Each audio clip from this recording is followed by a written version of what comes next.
Radio Global presenta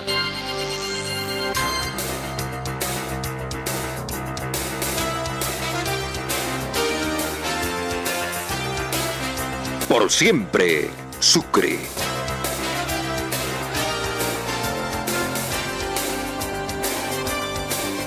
Un mano a mano diario con los personajes que le ponen el hombro a la región.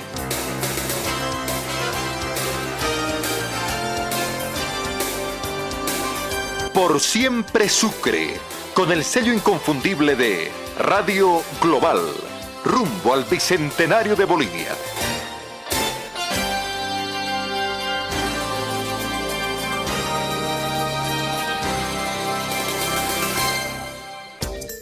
Amigos, amigas, oyentes de la radio, muy buenas tardes para todos y cada uno de ustedes.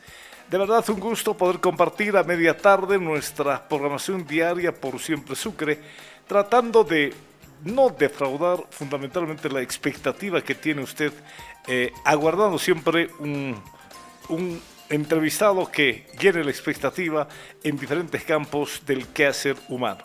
Para todos, muy buenas tardes, bienvenidos otra vez a esta programación.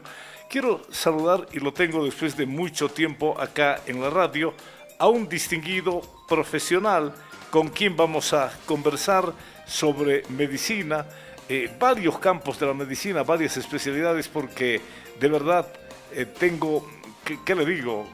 Él tiene el gusto de poder compartir sus inquietudes, su capacidad para tratar de solucionar los problemas de gente que llegue hasta él con mucha confianza. Tengo el gusto de saludar a un ciudadano, a un distinguido profesional, a un profesional médico. ¿Cómo está, doctor Joel Gutiérrez? Un gusto de saludarlo. Buenas tardes, bienvenido. Muchísimas gracias, profesor Fabio Porcel. Es un placer estar nuevamente en su emisora. Creo que estamos en tiempos muy interesantes, pues muchas gracias por la invitación y tenemos para hacer un diálogo amplio en medicina, por supuesto, en lo que significa la parte de medicina interna, medicina crítica, cardiología, neurointensivismo, lo que usted guste vamos a poder charlar para poder llegar a nuestra gente en Sucre. Muy bien, muchas gracias, doctor. Sobre todo quiero agradecer la generosidad que tiene usted, porque la radio indudablemente tiene que estar a la altura de las exigencias de los tiempos, y en el tema salud hay mucho que hacer, hay mucho que consultar, y recurrimos a profesionales como usted comprometidos con la sociedad para que puedan indudablemente ilustrar con su conocimiento cuáles son los problemas de salud más frecuentes, más constantes, cómo superarlos en el campo de cardiología, en el campo intensivista, en el campo de la gastroenterología, etcétera, etcétera, ¿no es cierto? Oiga, usted se la pasa viajando.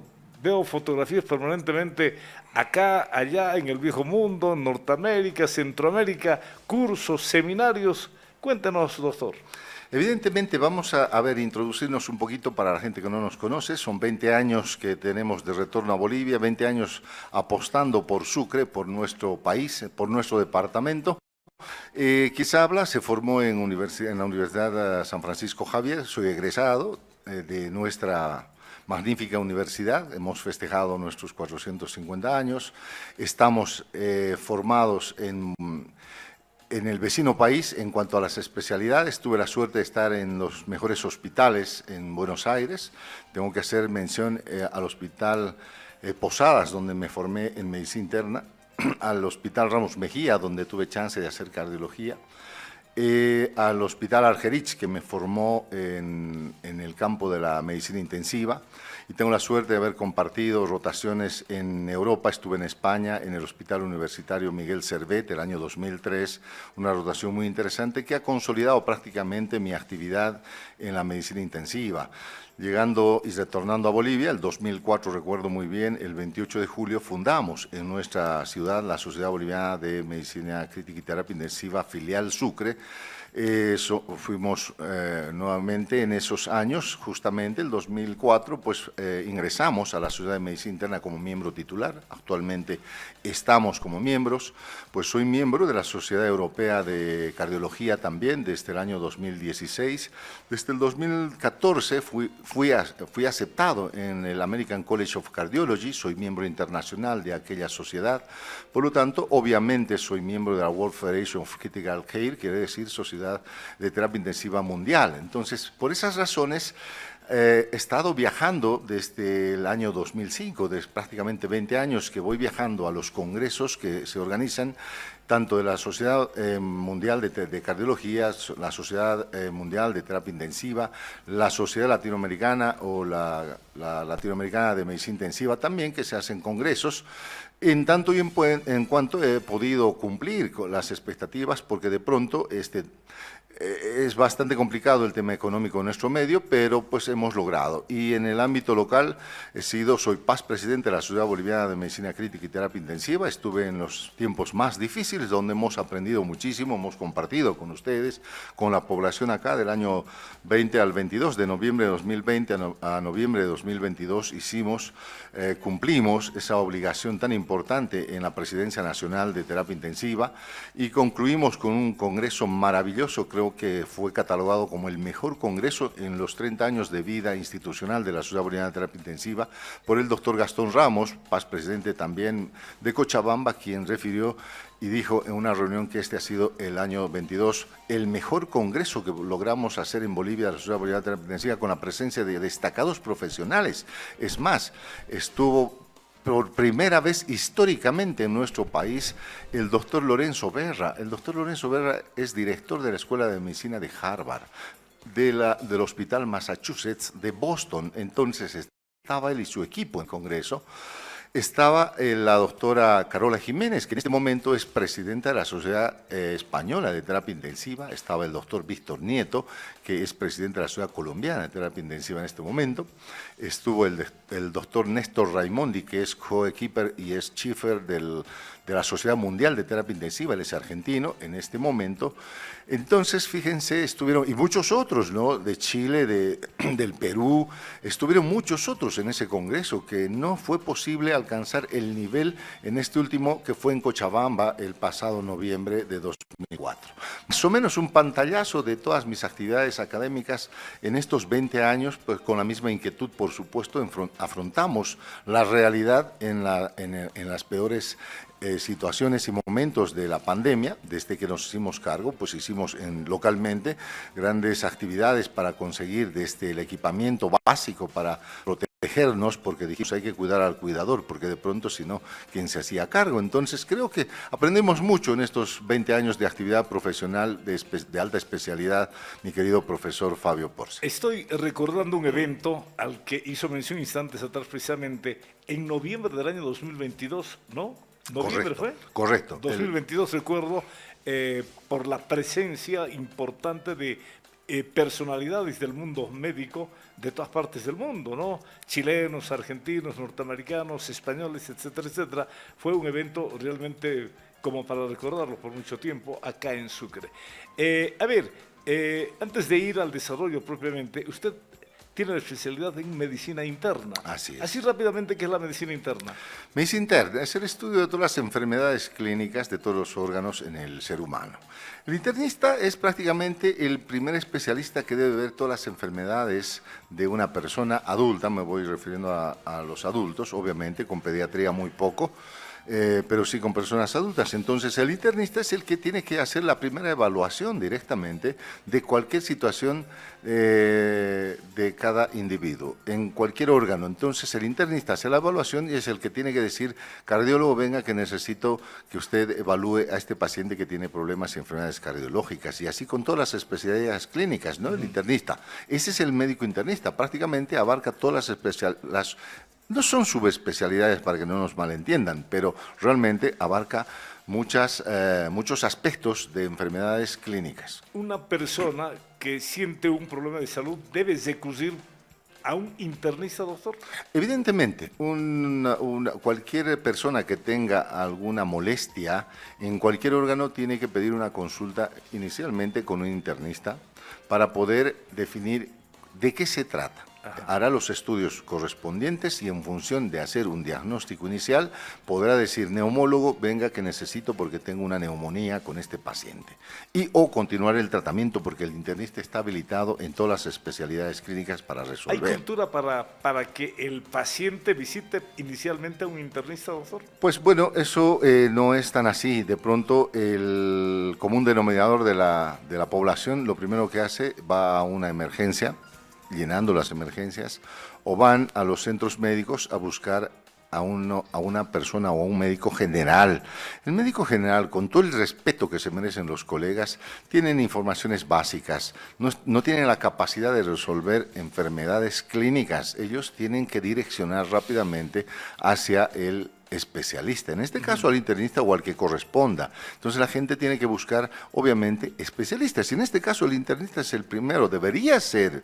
En todo caso, pues se debería generar mejor comunicación a la población para que no se cometan errores. En estos tiempos más en las que la situación económica también viene de la mano y con mucho detalle en nuestro país. ¿La medicina interna es una especialidad muy importante en el campo de la medicina? Por supuesto que sí, por supuesto. El internista desde siempre, porque más allá de los estudios complementarios, el internista es quien puede detectar semiológicamente, debería ya inicialmente definir qué enfermedad tiene este paciente. Por eso la medicina interna abarca un gran y amplio espectro en la medicina. Perfecto. Terapia intensiva. Bueno, esa es otra especialidad. Usted también tiene la especialidad de terapia intensiva. Exactamente, por eso fui presidente de la Sociedad Boliviana de Terapia Intensiva, por eso en varias ocasiones en nuestro medio también me desempeñé como presidente y en este momento como presidente del Comité Científico de la filial Sucre. La terapia intensiva es un mundo totalmente distinto, es prácticamente el especialista de los especialistas clínicos de todas las enfermedades. El intensivista está obviamente preparado para resolver todas las complicaciones clínicas de un ser humano. Me refiero a una insuficiencia renal, una insuficiencia cardíaca, un infarto cardíaco. En nuestro medio no tenemos unidades coronarias, por lo tanto, las enfermedades críticas o graves se van a las unidades polivalentes de terapia intensiva. Entonces, el intensivista es el especialista de los especialistas clínicos. ¿Especialista de los especialistas? Sí, señor. Para mí, el intensivista es el top de las especialidades clínicas en todo el mundo, no solamente en nuestro medio. Muy bien. Cuando alguien le comunica, oye, el amigo, el familiar está en terapia intensiva, ¿es sinónimo de muerte? No, señor. Acá hay un tema que tenemos que aclarar mucho y creo que, la terapia intensiva se ha conocido mucho más durante la pandemia. Ustedes han escuchado, recuerden que no habían camas en las terapias intensivas, se morían los pacientes por falta de camas en terapia intensiva. La terapia intensiva no es el lugar, no es un paso a la muerte ni es un paso al cementerio, definitivamente. A la terapia intensiva entra el paciente que se va a recuperar, no entra el paciente que no va a tener posibilidad de recuperación. El concepto es claro, demasiado bien para entrar a terapia intensiva o demasiado mal para entrar a terapia intensiva. Pero la experiencia común, ¿no es cierto?, de ordinario, está en terapia intensiva. A las pocas horas se fue. Entonces la gente asocia, ¿no?, terapia intensiva esperando lo peor. No, pues, podemos comentarles y contarles anécdotas, pero un montón. De hecho, en la experiencia propia, es muy frecuente que hagan las llamadas telefónicas al director del hospital diciéndole soy el gobernador o soy el presidente o soy el ejecutivo o el jefe y está mi hija en emergencias y háganle una cama en terapia intensiva. Es muy frecuente aquello, ¿no? ¿Para qué vamos a ahondar en esos detalles? Pero ya les digo, el único que está indicado, capacitado para definir quién va a la terapia intensiva es el intensivista. No hay otro médico que pueda decir aquello. El intensivista decide si entra a la terapia intensiva o no. ¿Por qué razón? Precisamente, uno, porque no tenemos las camas suficientes para ingresar pacientes que no requieren terapia intensiva. Entonces, y otro, para no llenar las terapias intensivas de pacientes que no van a recuperarse. Me refiero a esos pacientes terminales. Entonces, de pronto, está bien, entiendo el tema de la situación humana, personal, de los afectos, del cariño. Es su papá, que tiene un cáncer terminal de pulmones y está en una sala de medicina interna o una sala de neumología. No debería estar. Es el lugar donde deberían estar, en un lugar donde tengan toda la atención médica. No digo que no hay que atender a estos pacientes, pero no deberían estar en la terapia intensiva. Porque ¿qué yo voy a hacer en la terapia intensiva? Absolutamente nada para recuperar. Ya me refiero a un paciente terminal. ¿Qué debe tener terapia intensiva? Básicamente una terapia intensiva. Pues desde lo básico hasta lo complejo. La terapia intensiva pues tiene todos los equipos que usted se puede imaginar para recuperar una enfermedad en cualquier ser humano. Desde un simple monitor, un ventilador, un respirador, para que puedan entender. Dependiendo, además, las terapias intensivas hoy por hoy se han ampliado tanto que existen subespecialidades dentro de la misma terapia intensiva. Lo que les decía, un neurointensivista prácticamente tiene que tratar todas las enfermedades críticas del cerebro. Un paciente posoperado tiene que tener necesariamente atención y recuperación en una terapia intensiva neurocrítica, con monitores que puedan evaluarnos la actividad celular del cerebro, segundo a segundo. ¿Se dan cuenta? Entonces, la terapia intensiva no es solamente una habitación con 4 paredes, sin ventanas o con ventanas. Es una sala donde existen la mayor cantidad de equipos que nos sean útiles para recuperar y resolver los requerimientos de distintas enfermedades. Hay unidades de cuidados críticos polivalentes, que son los amplios, donde tenemos a todas las enfermedades. Hay terapias intensivas coronarias. En nuestro medio no tenemos una coronaria exclusivamente, por lo tanto, resolvemos todas las enfermedades del corazón en la misma unidad de terapia intensiva. Enfermedades del pulmón, tenemos fibrobroncoscopios, equipos que nos ayuden a resolver en el pulmón. O sea, la terapia intensiva debe tener todo ese equipamiento que usted se imagina para poder resolver las situaciones críticas que vayan padeciendo. Quería tocar este tema en otro ítem de nuestra programación, el equipamiento, pero ¿todos los hospitales en la ciudad de Sucre tienen terapia intensiva? No, la terapia intensiva, a ver, vamos a hablar de terapias intensivas de Sucre básicamente.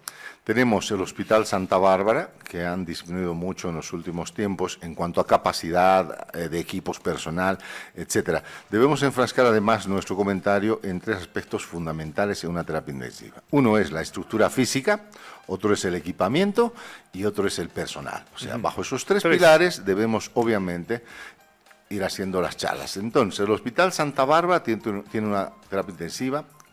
El Instituto Gastroenterológico tiene otra terapia intensiva, tiene 19 años, vamos para los 20 años, en este abril tenemos 20 años, fui parte de la apertura de esa terapia, del equipamiento. Cuando llegué el año 2004, pues el 2005 arrancamos con la terapia intensiva junto a un gran maestro, el doctor Gerardo Ríos, con quien participamos en esa iniciativa y en ese entusiasmo de poder arrancar con la terapia intensiva en el gastro. Se pudo habilitar una infraestructura que las religiosas habían construido en San Pedro Claver. Difícilmente recuerdo, porque en ese tiempo estuve como coordinador de las terapias intensivas de Chuquisaca, habíamos logrado aperturar la terapia intensiva que hasta hoy sigue funcionando. Hoy por hoy está el doctor Mario Vargas en Lajastambo. El hospital Lajastambo, de Lajastambo. San Pedro Claver. San Pedro Claver, ¿Tiene terapia intensiva? Exactamente, una terapia intensiva en ese momento con 8 espacios, pero pues sinceramente eso no funciona al 100%. Pues tercera unidad de terapia intensiva estamos hablando de la situación pública. Una terapia intensiva privada que está en la Clínica Ángeles. Tenemos otra terapia intensiva también que es parte de la universidad, en el Seguro Universitario, en el UNI, llamado UNI, del cual también fui parte para organizar y aperturar esa unidad de terapia intensiva el año 2013. Arrancamos con 4 camas y siguen las 4 camas en el espacio físico que teníamos. Recuerdo bien con ese entusiasmo que tenían los colegas que lamentablemente tuvieron que irse de Sucre, 2 colegas de Sucre que trabajan en Buenos Aires, pues nada, aperturamos esa terapia intensiva también. Perfecto. Estamos un poco aprovechando la capacidad, las especialidades que tiene acá el doctor Joel Gutiérrez. Él es médico internista, terapia intensiva, cardiología clínica.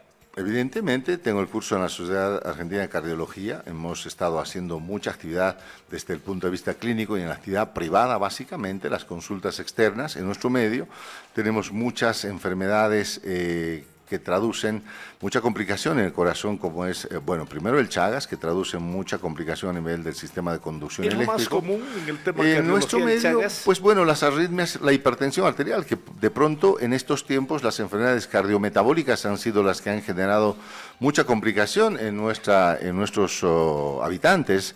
Tenemos enfermedades cardiometabólicas relacionadas con hipertensión, diabetes, y arritmias secundarias al Chagas. Un 80% son arritmias de origen chagásico.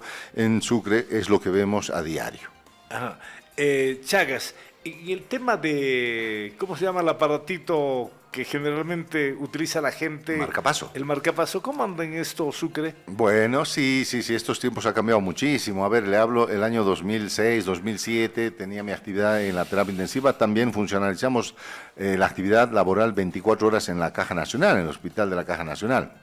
Entonces, pues ahí vamos haciendo una pequeña rememoración del uso del marcapaso. El marcapaso ha sido requerido siempre, pero era muy dificultoso en nuestro medio. No teníamos la posibilidad de implantar un marcapaso definitivo. Hacíamos nosotros los intensivistas, hacemos inicialmente cuando tenemos la emergencia de un bloqueo auriculoventricular completo, por ejemplo, de origen chagásico, ponemos un marcapaso transitorio, temporario, para estabilizar, mejorar la situación global del paciente e inmediatamente en los días posteriores, hasta una semana máximo, se tiene que implantar un marcapaso definitivo. Y en nuestro medio era muy difícil, hasta el año más o menos 2010, 2011, 2012, que ya empezaron a generar mejores expectativas. Recuerdo bien, trabajé mucho tiempo con Medtronic, que es una empresa internacional, está Biotronic, Sanjud, hay otra empresa que ya hoy por hoy tenemos la chance de contar fácilmente. Incluso los costos han disminuido bastante, no solamente marcapasos, también cardiodesfibriladores, otros equipos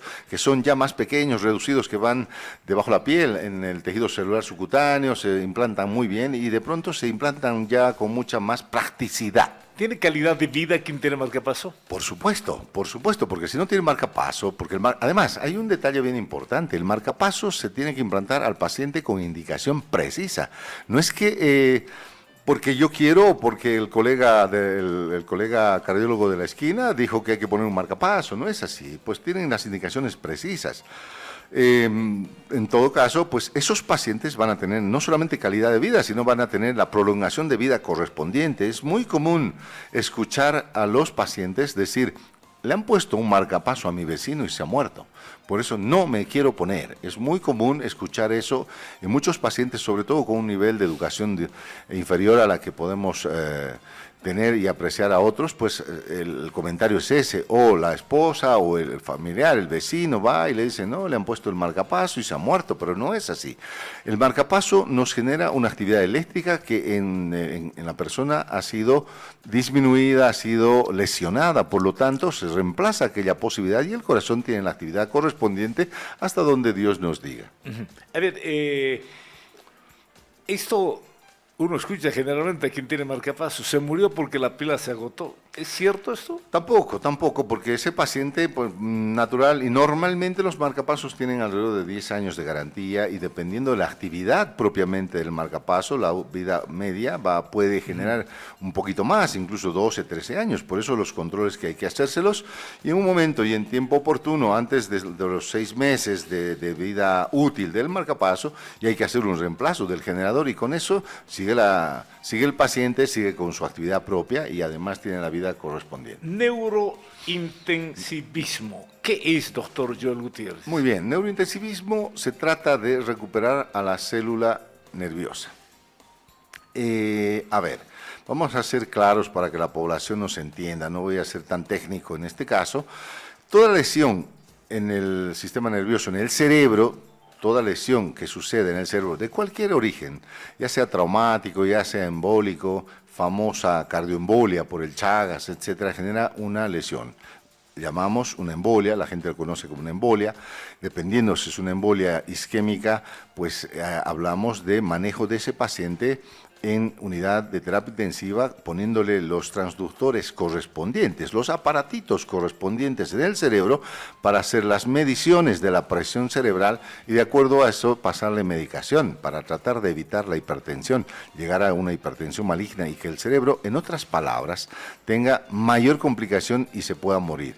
Entonces, el neurointensivista se encarga de evaluar, de tratar de manejar pacientes con ese tipo de lesiones cerebrales. Ahora, incluso con lesiones hemorrágicas en el cerebro, porque las embolias conocidas en nuestro medio, las embolias no solamente son de tipo como tal isquémicas o embolias isquémicas, sino también se suceden hemorrágicas. Entonces, estas hemorrágicas, los neurocirujanos son los encargados de operar en un quirófano adecuado con todo el equipamiento.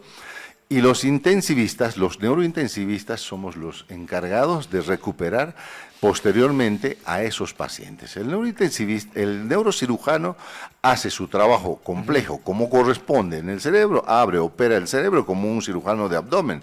Abre el abdomen, opera la complicación que sucede en el abdomen. El neurocirujano hace ese trabajo como corresponde a nivel cerebral. Y el neurointensivista es el que recibe, después de quirófano, después del trabajo del neurocirujano, el neurointensivista recibe la terapia intensiva a ese paciente y es el quien se encarga de generar la correcta evolución, la recuperación de ese paciente. Vale la pena aprovechar un poco más sobre este tema. ¿Cuáles son los daños cerebrales más comunes en la persona? Las lesiones más comunes son, como les dije, en nuestro medio las cardioembolias, las embolias generadas, las lesiones isquémicas, las lesiones necróticas que se generan en el cerebro por causa de la presencia de un coágulo que obstruye un vaso arterial en el cerebro. Eso se llama una embolia. La gente lo conoce comúnmente como una embolia cerebral. Esos son los casos más frecuentes, pero existen a nivel cerebral, obviamente, desde traumas de cráneo, desde los accidentes simples, traumas en función de una escala de Glasgow. Del 1 al 15 nosotros medimos la situación sensorial del paciente, si está lúcido, no está lúcido, desorientado, no está desorientado, está en un estado de estupor, de sopor, de coma, pues hacemos la evaluación correspondiente y vemos cuáles son las causas. ¿Por qué? Fue por una embolia, fue por un coágulo, por un trauma, por una hipertensión arterial grado 3, una emergencia hipertensiva que generó un sangrado cerebral, dependiendo de la magnitud, etcétera, etcétera. Entonces son las lesiones más frecuentes en nuestro medio. Dos preguntas. Oxígeno, falta de sangre en el cerebro, ¿qué produce? ¿Cómo es esto? Exactamente, el cerebro se lleva un 80% del oxígeno que generamos en cada ciclo respiratorio. ¿Se dan cuenta? El cerebro vive de oxígeno. Por eso que el tiempo es oro en cerebro, ¿no? La primera hora de oro, si no resolvemos lesiones cerebrales en la primera hora, en las primeras 3 horas, prácticamente las secuelas son fatales, son graves y son de por vida, permanentes. Por lo tanto, las lesiones que sucedan a nivel cerebral hay que resolverlas tan pronto como sea posible. Lamentablemente, en nuestro medio no tenemos un sistema de emergencias como para poder generar mejores expectativas en la resolución de lesiones a nivel cerebral. Porque ya les digo, la primera hora es fundamental. Es fundamental que socorramos al cerebro, porque el cerebro tiene pocas chances de sobrevida cuando le falta el oxígeno. Tenemos hasta 7, 10 minutos como más para evitar resolver la complicación seria que pueda tener el paciente. Falta de oxígeno, ¿qué es esto? Falta de oxígeno es que se ha tapado esta arteria, precisamente se llama embolia cuando se forma un coagulito, un émbolo, que va a ir a obstruir un vaso arterial en el cerebro o en cualquier otro órgano, pero en este caso, hablando del cerebro, pues tapa ese coágulo, tapa el vaso sanguíneo, la arteria, y ese taponamiento que se sucede en la arteria va a generar la falta de llegada de oxígeno a ese territorio al cual está encargado de llevarle sangre y nutrientes fisiológicamente hablando. ¿Es diferente la falta de oxígeno a la falta de sangre en el cerebro? Pues a ver, convengamos que la falta de oxígeno como tal, en forma general, es la falta del oxígeno que consumimos en ambiente, al 0,21%. La falta de ese oxígeno genera una embolia hipóxica o un cuadro de hipoxemia general global en el cerebro. que también por falta de oxígeno usted en 10 minutos ya está entrando en un coma y obviamente en 20, 30 minutos prácticamente está muerto. Esa es la falta de oxígeno. Ajá. ¿Sangre?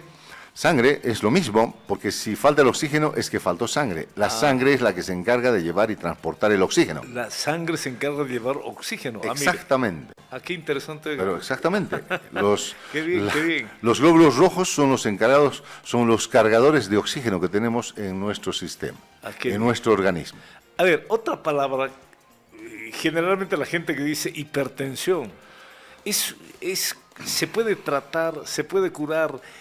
¿Cuáles son los síntomas? Porque no son conceptos que alegren a una persona cuando alguien le dice tienes hipertensión y uno piensa a veces lo peor. ¿Qué es la hipertensión, doctor?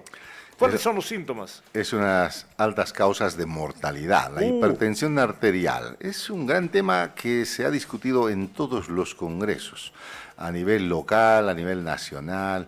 El pasado septiembre estuvimos en Londres, en el Europeo de Cardiología, nuevamente reingresando a la Sociedad Europea, donde se han generado muchísimas expectativas, que es lo primero que se habla de hipertensión arterial en el mundo. ¿Y qué es la hipertensión arterial? La hipertensión arterial es el aumento de la presión en los vasos sanguíneos. La hipertensión arterial se ha clasificado de distintas maneras. Voy a tratar siempre de hablar lo más simple posible para que la gente pueda entendernos. Eso es lo que buscamos, que la gente entienda, que la gente aproveche muy bien en toda su dimensión la presencia suya, hablándole de una manera coloquial, síntomas de la hipertensión, causas de la hipertensión, ¿qué origina la hipertensión? Usted ya me dijo, es letal. Es letal. Grave. Lamentablemente la hipertensión arterial está considerada como el asesino silencioso. Entonces, la hipertensión no genera síntomas. La hipertensión arterial como tal, en definición, no genera síntomas. La hipertensión arterial puede, dependiendo los estadios, después de una diastólica, hablamos de una presión máxima y una presión mínima en hipertensión arterial, en la medición de la presión arterial. Una presión mínima arriba de 110 milímetros de mercurio puede generar un dolor de cabeza, vómitos, malestar. Una emergencia hipertensiva dentro de la clasificación, hablamos de hipertensión grado 1, 2, 3, la clasificación más simple, la hipertensión sistólica simple, hablamos de la emergencia hipertensiva y hablamos de la urgencia hipertensiva en cuanto a clasificación.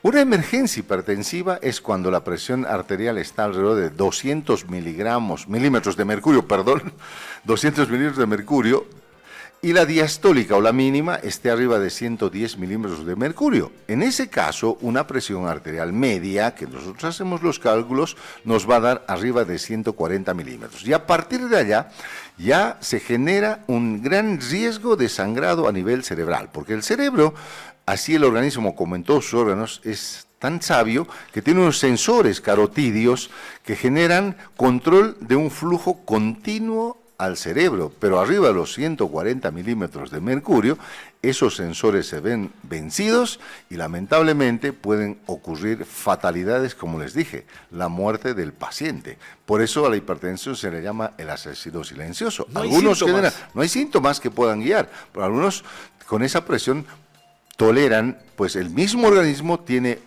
otra forma de adaptación, se llama síndrome de adaptación, y el organismo va tolerando en un tiempo determinado, pero finalmente, pues, la gota orada la roca. Entonces, a un momento, esa hipertensión va a vencer este control, este autocontrol, y va a producir un sangrado en el cerebro, y dependiendo de la cantidad de sangrado en el cerebro, pues, se produce la muerte. Todos tenemos la posibilidad, a ver, ¿qué estoy hablando? Cualquier persona puede tener hipertensión, sufrir de la hipertensión, ese asesino silencioso. Usted me dice no hay síntomas. ¿Cómo puedo advertir que tengo como hipertensión?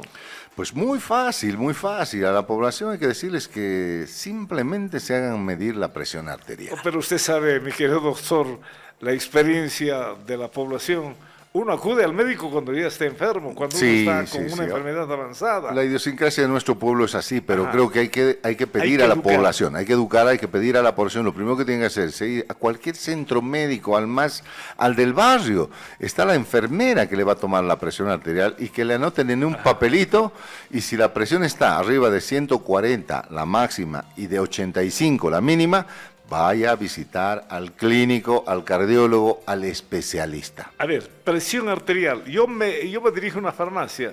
Quiero que me midan mi presión arterial. ¿Cuál debe ser la común? Números, estadísticas, lo común, Por presión eso. arterial. Normalmente 160, 130, 40, pero cuando... 130.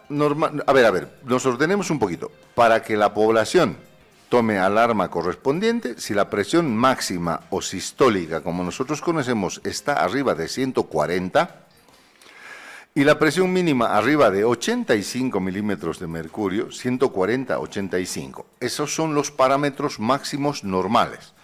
Si está arriba de aquello, vaya a visitar un especialista. No se descuide, porque puede que esa hipertensión de la medición a las 10 de la mañana, pueda que esa presión en la tarde esté por alguna situación emocional en 190, 200, o pueda generarle síntomas. Y puede subir puede de 140 pero por en supuesto. horas nada más a 190. En minutos puede subir, profesor Fabio, en minutos. Por eso, vaya usted. No es el común denominador, pero vaya usted. Si le dicen su presión está en 140, 90, vaya y visite al médico, porque ahí sí hay que hacer un gran estudio al paciente, desde exámenes simples a controlar, desde tratamientos higiénico-dietéticos hasta tratamientos con mono, con poli, tabletas, o sea, 1, 2 o 3 y hasta 4 tabletas para controlar la presión arterial. ¿Hay medicamento para evitar la hipertensión arterial? Por supuesto, tenemos hoy por hoy una gran variedad de tabletas, desde las antiguas hasta las modernas, para que entiendan, para que la población entienda. Tenemos un sinfín de posibilidades y cada paciente es un mundo aparte. Ajá. Y en cada paciente hay que titular el antihipertensivo correspondiente. Y a ver, presión arterial. Otra vez, perdón mi ignorancia, adelante, que sea machacón. ¿Cuál es el término normal o los números que debe tener normal? No más de 140, la máxima, no más de 140 y la mínima no más de 85. A ver, no menos. No más, no más. No más de 140. 140. Y si tengo 100... 100 es normal, es normal. Ya. Si tengo 70 ya es normal. 85. No. Hablamos por eso de presión sistólica, presión alta o presión baja. Se clasifica así. La gente conoce como presión alta y presión baja. La presión alta o sistólica, como les digo, no tiene que pasar de 140. Ya está. Ese es un parámetro. Está bien. Y la presión mínima no tiene que pasar de 90, 85, dicen nuestras reglas. Ajá. Pero bueno, vamos. No tiene que pasar. No tiene que pasar, 85. No tiene que ser más alto de aquello. Ahora sí, estoy... Son dos valores que se miden. Perdona mi ignorancia, pero ya más o menos entiendo. Gracias por la explicación. Alimentación especial. Por ¿Qué supuesto. debemos evitar para la hipertensión? La sal. La sal. No comer salado, pero tampoco... salado, papitas saladas. No, pero hay que evitarlos, no solamente aquello, sino todo lo que genere aumento de la presión arterial. A ver, sal. La sal, porque condiciona unos movimientos y algo de hipertonía a nivel vascular y eso va a generar mayor hipertensión. Permítame un pequeño paréntesis, no quiero cortarle porque quiero que siga hablando de este tema, pero yo creo que cuando uno visita depende del país en que uno esté. Usted va a Uruguay, está prohibido que en la mesa, en cualquier hotel, en cualquier restaurante, se prohíbe el salero. Buenos Aires, Argentina también. También en Argentina. Claro. Yo estuve en Uruguay en un evento internacional y un amigo de esos, por favor, salero. Señor, está prohibido colocar saleros en restaurantes. Bueno, y una anécdota. Nos dejó, yo dije, yo felizmente no soy salero, pero ya la gente no. Y una anécdota le voy a contar. Estuve en Seúl, en Corea del Sur. La primera visita al restaurante, la comida no tenía sal. Pedimos sal y no nos hacen caso. Insistimos en sal y nos traen, pero en un pedazo de papel y con una con una atención tan mala que dijimos, bueno, qué pena, no sabíamos. Claro. Segundo día, igual, la comida no tenía sal, la comida coreana. Pero Ya, qué bien, mínimamente, entonces volvemos a pedir lo propio. Entonces comentamos con el resto de los colegas y un colega coreano nos dice, no, error, aquí no tiene, y era un restaurante, ya le digo, 4 o 5 estrellas, no era el del mercadito común que también, por supuesto, visitamos, los populares. Pero no, nos dijo, no, error. Aquí no se le ocurra pedir sal, porque bien, es la ofensa qué bien. más grande al chef, pedir sal. En La Corea del Sur. ofensa más grande. Ofensa más grande pedir sal al chef. Yo creo que habría, pero pedir en el país, oiga, es muy complicado. Es Hay muy países complicado. cercanos, como usted me dice la Argentina, no tuve Sí, la señor. experiencia esa, Sí, en pero en Buenos el Aires. Uruguay, prohibido colocar saleros en cualquier restaurante. En Buenos Aires sucede lo mismo. En noviembre estuvimos allá en un congreso. Argentina también. En la Argentina Qué también. bien, No qué hay bien. saleros, pero te dan y te traen, no hay Claro. ningún problema. Señora, ¿me escuchó? Evite el sal en la casa, por favor. No muy salado. Ojo, que no saquen la sal de Claro. la dieta, porque también la sal Es importante. le sirve al cerebro.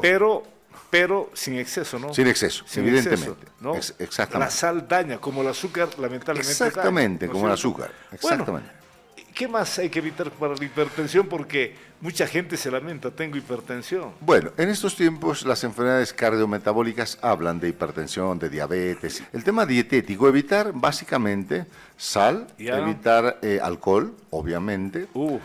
Nuestro medio es complicado porque el viernes pues, vamos a olvidarnos y el sábado su también. par de whisky, su vasito Exactamente. de... Entonces el alcohol es Evitar otro detalle. alcohol para evitar la hipertensión. Evidentemente. Bueno, saludable. Evidentemente. A ver, en forma general, porque ya les digo, cada paciente es un mundo distinto, no es lo mismo 2 pacientes hipertensos con valores similares, no es lo mismo tratarlos ambos con la misma medicación.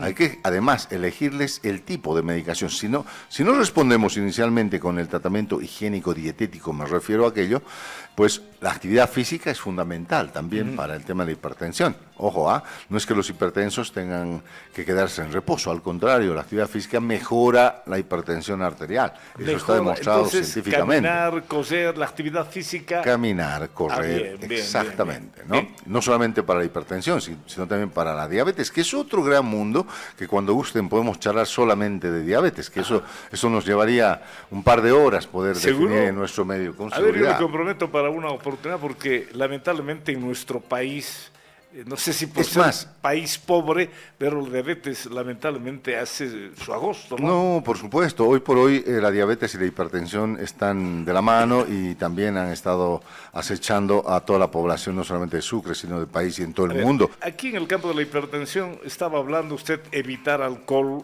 Creo que es un muy buen consejo, duro para mucha gente, pero si uno quiere evitar la hipertensión que es letal, evita el trago, por lo menos trate de moderar en fin de semana. Y el tema sal, ¿qué más hay que evitar? Básicamente, y las comidas rápidas que tenemos en nuestro medio, ¿no? que incluyen una serie de carbohidratos, incluyen ¿Qué es carbohidrato? grasas. Carbohidrato Me pongo ahora, en es una función de mucha sustancia. gente que escucha, ¿no? Sí, evidentemente, ¿no? Es una proteína que genera alteraciones a nivel celular. Entonces, a ver, carbohidrato es la papa, carbohidrato es el arroz, carbohidrato es el fideo, las pastas, que deberían evitar, obviamente, ¿no? Digo Pero- evitarlas o reducir en su consumo. No le voy a decir, obviamente, a mi paciente, saque la papa, saque la sal, ni al diabético ni al hipertenso. Claro. Evidentemente. Entonces, creo que básicamente dentro de lo que es medidas higiénico-dietéticas, incluye aquello, ¿no? A ver, en el tema Los excesos. comida popular, por ejemplo, arroz, Arroz, disminuir la papa cantidad de y arroz su carnecito, su pollo. Y fideo. O fideo. Arroz o fideo y papa. Y alguien me dice, en mi casa, donde hay papa ya no hay arroz ni fideo, solo papa y la carne. Eso es orientación y de verdura. un nutricionista con seguridad. Lamentablemente, también la cultura propia del chuquisaqueño, del boliviano, del latino, es no hacer uso, entre comillas, entiéndanme, de los nutricionistas, que deberían ser los que organicen mejor. Pero yo, a ver, voy viendo cuál es el gran error en los nutricionistas. Adaptan las recomendaciones nutricionales de países del primer mundo. o manejan aquello. Entonces es muy complicado. Claro. Nos van a poner las famosas dietas keto, sin hacer publicidad ni mucho menos, o dietas de esa naturaleza, que como solamente lechuga el lunes, tomates el martes, No, eso es muy complicado, fideos el hombre. viernes, un poco de carne el sábado. Nos van a causar una serie de inconvenientes y no es así. Claro. No es así. De pronto uno tiene que hacer costumbre digo, porque creo que tiene que manejarse en el día a día, porque no se trata de manejar mejor hoy la situación de dietas, porque la vida continúa hasta donde Dios disponga. Claro. Así de simple. Entonces tiene que hacer una rutina prácticamente de la situación alimenticia. Muy bien, en el tema hipertensión usted ha indicado sal, alcohol, básicamente. Carbohidratos también en exceso. Yo creo que a la vida con medida da mucha más vida, no sé. Así es. ¿No? Entonces hay que evitar los excesos, ¿no? Así es. A ver, bueno, tomando en cuenta su condición de médico en el gastroenterológico, mire, aquí está, tengo acá preparado, había preparado, pero veo el reloj, ya lamentablemente quisiera dejarlo para una próxima oportunidad. Quería hablar del esófago, Claro. las enfermedades, quería hablar del estómago, qué enfermedades hay en el estómago, del intestino delgado, del colon, del recto. Quería hablar del páncreas también, que es Otro gran órgano que genera problemas. que genera muchos vesícula, problemas. el Vesícula hígado, biliar, el hígado. ese hígado, ese órgano tan maravilloso, tan noble como es el hígado, Así y que es. soporta los excesos de los gustos que uno se da lamentablemente en el trago, en la comida. Quería hablar de todo eso, pero veo el reloj y veo que lamentablemente no vamos a poder cubrir como quisiera. Por eso quiero aprovechar para preguntarle, ¿cómo está la salud en Sucre? Usted tiene experiencia, ha estado en dirección pública. ¿Cómo está de una manera general la salud en Sucre, en el departamento? No solamente vamos a hablar del departamento, creo que es en todo el país. Latinoamérica también, pero Bolivia anda muy deprimida en el tema de salud. Definitivamente creo que no tenemos políticas y estrategias de salud que mejoren la población. Los intentos del Estado en tener cobertura de salud nacional, el famoso Sistema Universal de Salud, tiene sus bemoles, lamentablemente no están bien implementadas, tienen sus falencias muy graves, tienen falencia en cuanto a medicación, en cuanto a instrumentos, a equipos, en cuanto a infraestructura, más allá de contar con hospitales. Ya les digo, es que siempre, definitivamente, cualquier proyección, cualquier proyecto que genere la actividad política o los jerárquicos, tienen que hacer un equipo de profesionales, donde tiene que estar incluido el especialista que pueda generar. Los especialistas, no solamente él, porque hablamos más de 40 especialidades en nuestro país. Entonces, tienen que generarse conceptos a partir de un equipo profesional. Lamentablemente, y bajo esos tres pilares que, repito, son fundamentales no solamente en la terapia intensiva, sino en el resto de la actividad de salud pública en el país. Infraestructura como tal, equipamiento como tal, en cuanto a las especialidades, cada uno opina en su especialidad. Entonces, se hace una serie de manejos sin un programa, sin un concepto cabal de lo que se busca. Muy bien. ¿Los otros hospitales tienen personal, tienen equipamiento, tienen infraestructura? Bueno, tenemos la misma infraestructura, tenemos el mismo equipamiento, la mayoría. Hablé con el Hospital Santa Bárbara, hablé con el Gastro, obviamente, que lo conozco, no tenemos nada más que recibimos las donaciones en mi gestión, las donaciones del JICA, del gobierno japonés. Pero de equipamiento no tenemos mayor detalle. Tengo entendido que la unidad de cancerología está esperando una donación de un mamógrafo, pero como equipamiento tal, no tengo conocimiento, ninguna información, por lo menos de comentario con los colegas, en ninguno de los hospitales. El gran problema ha sido, en estos tiempos, el tema personal. Dramáticamente, al personal de salud, así como que debería nomás mejorarse la situación, no se ha mejorado absolutamente nada. Al contrario, han generado contratos de un mes, han ido sacando gente, han ido poniendo gente que no tenía la preparación, que ha sido otro gran detalle, otro gran error de llevarse gente como al mejor estilo local o boliviano de llevarse al conocido, al compadrecito, etcétera, o al hijo de tal, que han llevado a lugares donde han generado también algún deterioro de equipos. Y no voy a entrar en detalles, pero el personal, lamentablemente, no tiene una estabilidad laboral. ¿Es la falta de ítems que debe generar el Estado Nacional? Obviamente, ítems ya no tenemos, pues ya no hay convocatoria de ítems TGN, don Fabio. Hace mucho tiempo no hay, creo que he sido uno de los últimos, digo, porque no sé si han generado otros TGNs hasta el 2014, 2010. ¿Y de qué se sustentan los hospitales? No, tenemos ítems ministeriales. Hay ítems ministeriales que no tienen derecho a escalafón. Ítems ministeriales. Ítems ministeriales. El mayor porcentaje de médicos que estaban en este hospital que comentamos tienen ítems ministeriales. Y encima, con la soberbia de que el ministerio hace y deshace. Y si no le gusta, ponga su carta y adiós. O sea, muy mala situación estos ítems, definitivamente. Obviamente, los ítems TGN ya no llegan. Existen, por lo menos yo estos años no recuerdo haber convocatorias para ítems TGN.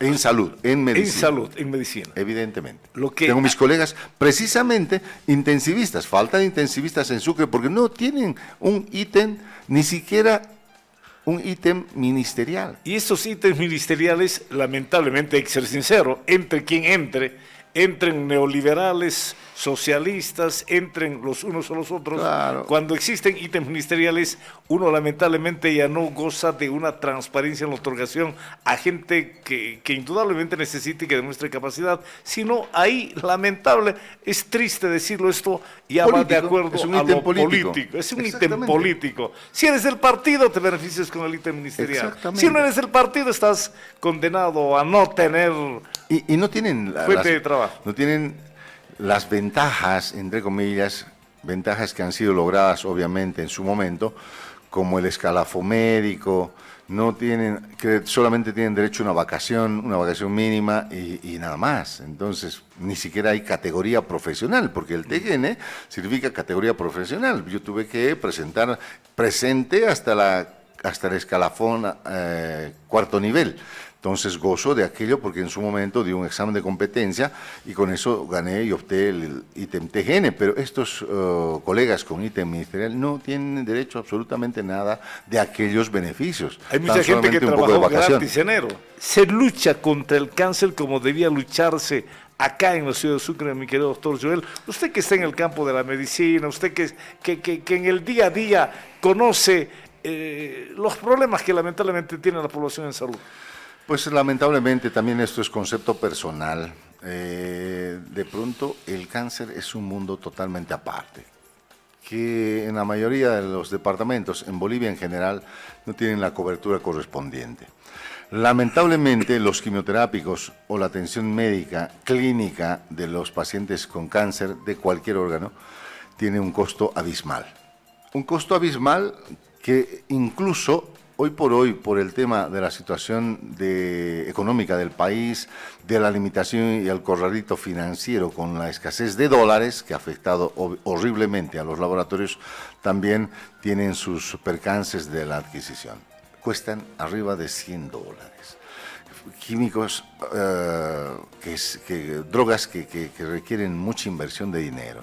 Entonces yo entiendo, quiero ser crítico más allá de opinar propiamente de ese mundo que es totalmente distinto. Nosotros, ya le dije, atendemos pacientes críticos, también con cáncer, cuando tienen mucha expectativa de poder sobrevivir. Pero no le puedo decir un cáncer terminal que está prácticamente, nunca le puse además tiempo a la vida del ser humano, jamás. Porque la primera pregunta del familiar es ¿cuánto tiempo va a estar con vida? En ese momento cuando me preguntaba en la terapia intensiva. Lamentablemente nunca le pude calcular el tiempo de vida al ser humano. Tengo más de 20 años en la actividad intensiva y nunca le pude calcular la vida. Se lo dejo a Dios. Eso es para Dios. Claro. Entonces, en el cáncer es un mundo tan distinto, tan difícil, porque la asistencia nunca es al 100%. Lamentablemente, muy pocos. En nuestro país creo que no hay seguros que cubran el cáncer, como sucede en el primer mundo. Tienen coberturas de salud al 100%. Tienen coberturas de salud donde signifique, no sé, inversión de $100,000 en una atención de un paciente con cáncer. En nuestro país es más complicado. Entonces, entiendo que además, los altos costos de los equipos para la atención de pacientes con cáncer también es una dificultad para el resto del país. Sin embargo, creo que deberíamos seguir intentando buscar alternativas para poder lograr los objetivos propios para mejor tratamiento y mejor cobertura a todos los pacientes oncológicos. Bueno, no voy a comentarle, voy a comentar bajo mi responsabilidad personal. Hemos sido bastante, hemos cuestionado que un hospital tan pequeño como es el Santa Bárbara hayan dos oncológicos, un oncológico de la universidad y un oncológico de la gobernación. Y la pregunta lógica de criterio medio, ¿por qué no se unen objetivos, metas, ambas instituciones y ofrecen un buen tratamiento para el cáncer? En forma diaria, doctor, llega a la radio gente con temas del cáncer. Don Fabio, una campañita. Don Fabio, necesitamos plata. Don Fabio, no tenemos plata. Un caso doloroso. Un muchacho de 13 años de edad a quien le detectaron un problemita en la rodilla. Le hicieron la operación y le advirtieron un tumor en la rodilla. Creo que estaba jugando fútbol, no sé, algo por ahí. Y en diciembre descubren que el tumor es cancerígeno. 24 de diciembre descubren los análisis que es cáncer. Y recién le hacen quimioterapia al un mes, el 26 de enero. Y se dan cuenta de que el cáncer había hecho metástasis en el cuerpo que ya llegó al pulmón. Y el papá se preguntaba llorando acá de impotente, ¿por qué no le dieron, por qué no le trataron, por qué no le hicieron quimioterapia entre el 24 de diciembre al 26 de enero? La pregunta, acá no estamos echando la culpa absolutamente a nadie, yo sustento mi comentario en base al comentario del padre de familia. Alguien que está con metástasis, lamentablemente tiene la vida ya comprometida, un chico de 13 años de edad. Y alguien habría dicho, era oportuno amputarle la pierna para evitar que el cáncer pueda avanzar en el resto del cuerpo. Como ese tipo de ejemplos, hemos tenido centenares de casos acá en la ciudad de Sucre, en el departamento. El problema, ¿por qué de una vez por todas, en un hospital tan pequeño como es el Santa Bárbara, la universidad y la gobernación del departamento unen a sus instituciones? Porque las dos individualmente no tienen capacidad para tratar una leucemia. Niños que se van a Santa Cruz con los padres durmiendo ahí en el pasillo. En fin, creo que el tratamiento es gratuito allá de leucemia, pero no hay posibilidad de tratar leucemia acá en Sucre porque los niños hacen cualquier esfuerzo con los padres de familia, se van a otra parte. Bueno, habíamos planteado esta situación, pero hablar de esos temas es muy complicado, porque como Sucre es una ciudad pequeña, nadie quiere aceptar una verdad que lamentablemente lacera el espíritu regional. Bueno, ojalá que la unidad de radioterapia sea una realidad. Estamos esperando más informaciones. Ahora, ¿por qué el hospital de tercer nivel no tuvo acelerador lineal? Este hospital, proyectado, querido doctor, el año 2015-2016, todos los hospitales de tercer nivel construidos en los últimos años tienen acelerador lineal. El de Oruro, el de Cochabamba, el de Montero Santa Cruz, todos. Pero ¿sabe qué pasó? Alguien de arriba que no quería Sucre bajó el pulgar derecho, el pulgar de la mano derecha, para que el hospital de tercer nivel de la ciudad de Sucre no tenga acelerador lineal. ¿Quién nos contó? Un senador masista nos dijo, un capo del gobierno le bajó el pulgar derecho para que el hospital de tercer nivel no tenga acelerador lineal. Eso nos contó el año 2016-2017. En fin. Bien, tengo un comentario al respecto. El doctor Limber Soruco, con quien trabajamos muy bien en Sucre, me comenta que el equipamiento se dio hasta el 2017. En cuya gestión. También hablaba del programa Más Vida, Menos Cáncer.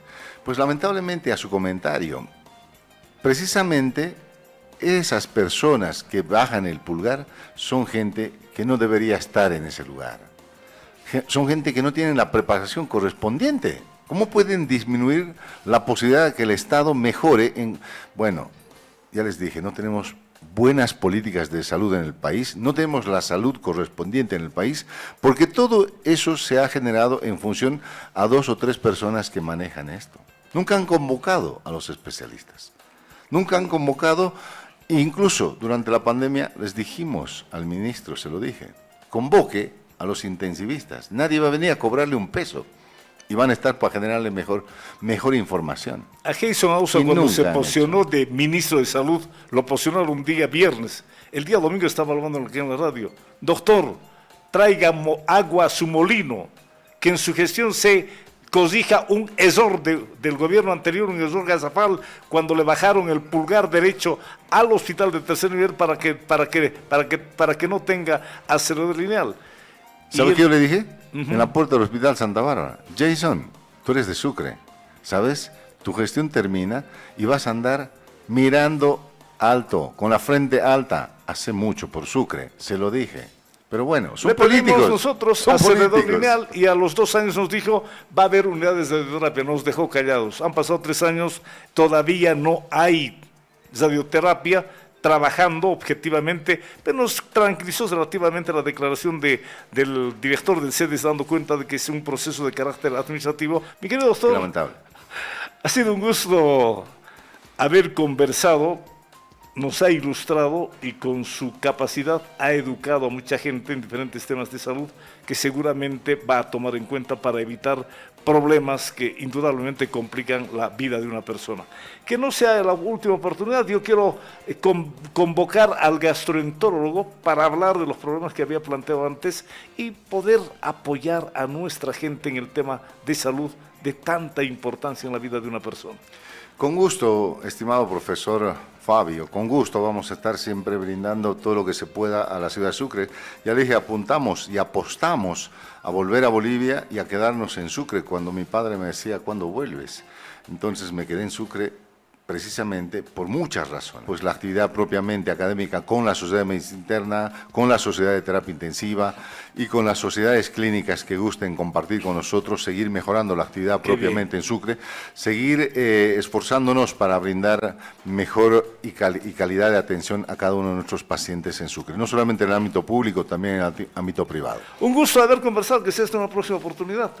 Muchísimas gracias, don Fabio. Seguiremos apostando por Sucre y aquí estaremos. Muchas gracias, buenas tardes a todos. Un abrazo. Amigos y amigas de la radio, si Dios lo permite, mañana tendremos el gusto de poder compartir otra porción de Sucre. Un abrazo, buenas tardes para todos.